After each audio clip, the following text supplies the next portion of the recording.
Nobel Prize Acceptance Speech by William Faulkner. I feel that this award was not made to me as a man, but to my work, a life's work in the agony and sweat of the human spirit, not for glory and least of all for profit, but to create out of the materials of the human spirit something which did not exist before. So this award is only mine in trust. It will not be difficult to find a dedication for the money part of it commensurate with the purpose and significance of its origin. But I would like to do the same with the acclaim too, by using this moment as a pinnacle from which I might be listened to by the young men and women already dedicated to the same anguish, in travail, among whom is already that one who will someday stand where I am standing. Our tragedy today is a general and universal physical fear so long sustained by now that we can even bear it. There are no longer problems of the spirit. There is only one question: when will I be blown up? Because of this, the young man or woman writing today has forgotten the problems of the human heart in conflict with itself, which alone can make good writing, because only that is worth writing about, worth the agony in the sweat. He must learn them again. He must teach himself that the basest of all things is to be afraid.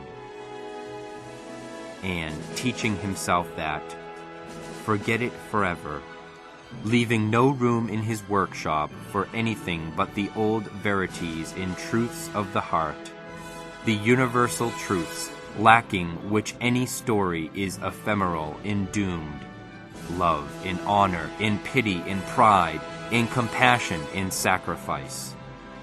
Until he does so, he labors under a curse. He writes not of love, but of lust, of defeats in which nobody loses anything of value, in victories without hope, in worst of all, without pity or compassion. His griefs grieve on no universal bones, leaving no scars.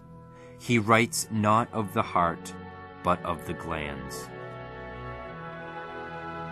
Until he learns these things, he will write as though he stood among and watched the end of man.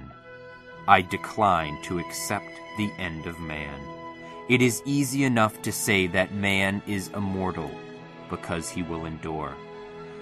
That when the last ding-dong of doom has clanged and faded from the last worthless rock hanging tideless in the last red and dying evening, that even then there will still be one more sound, that of his puny, inexhaustible voice, still talking. I refuse to accept this. I believe that man will not merely endure, he will prevail.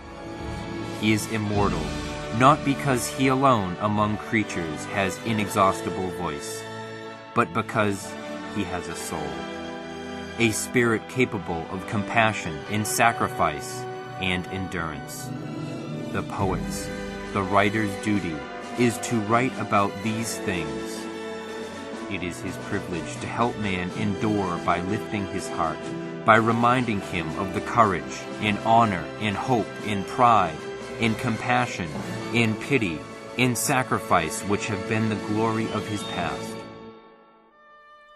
The poet's voice need not merely be the record of man. It can be one of the props, the pillars to help him endure and prevail.